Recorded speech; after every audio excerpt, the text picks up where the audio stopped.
எண்ணெய் ஊற்றிருக்கேன்ப்பா. எண்ணெய் ஊற்றி தாளிச்சிட்டு சிக்கனை நல்லா கழுவி வச்சுருக்கேன். பார்த்திங்களா, சிக்கனை நல்லா கழுவி வச்சுருக்கேன்.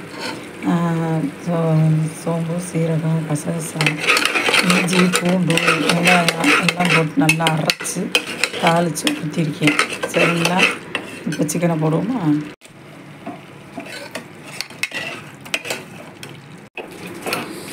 பார்த்தீங்களா, பார்க்கும்போதே எச்சி ஊறுதா.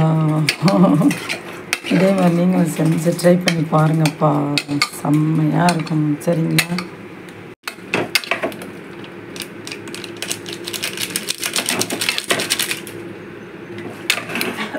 இல்லைங்க இல்லை, அவ்வளோதான்ப்பா. நல்லா வதக்கியாச்சா? ஒரே ஒரு விசில் இல்லை 2 விசில் வந்தானே இறக்கிறேன். அவ்வளோதான், சிக்கன் கிரேவி ரெடி. இறக்கிட்டு காமிக்கிறேன் அக்கா. பார்த்தீங்களா ஃப்ரெண்ட்ஸ், சிக்கன் கிரேவி ரெடி. இதே மாதிரி நீங்களும் செஞ்சு பாருங்கள். செஞ்சு பார்த்துட்டு கமெண்ட் பண்ணுங்கள், லைக் பண்ணுங்கள், சப்ஸ்கிரைப் பண்ணுங்கள். ஓகே, பாய்.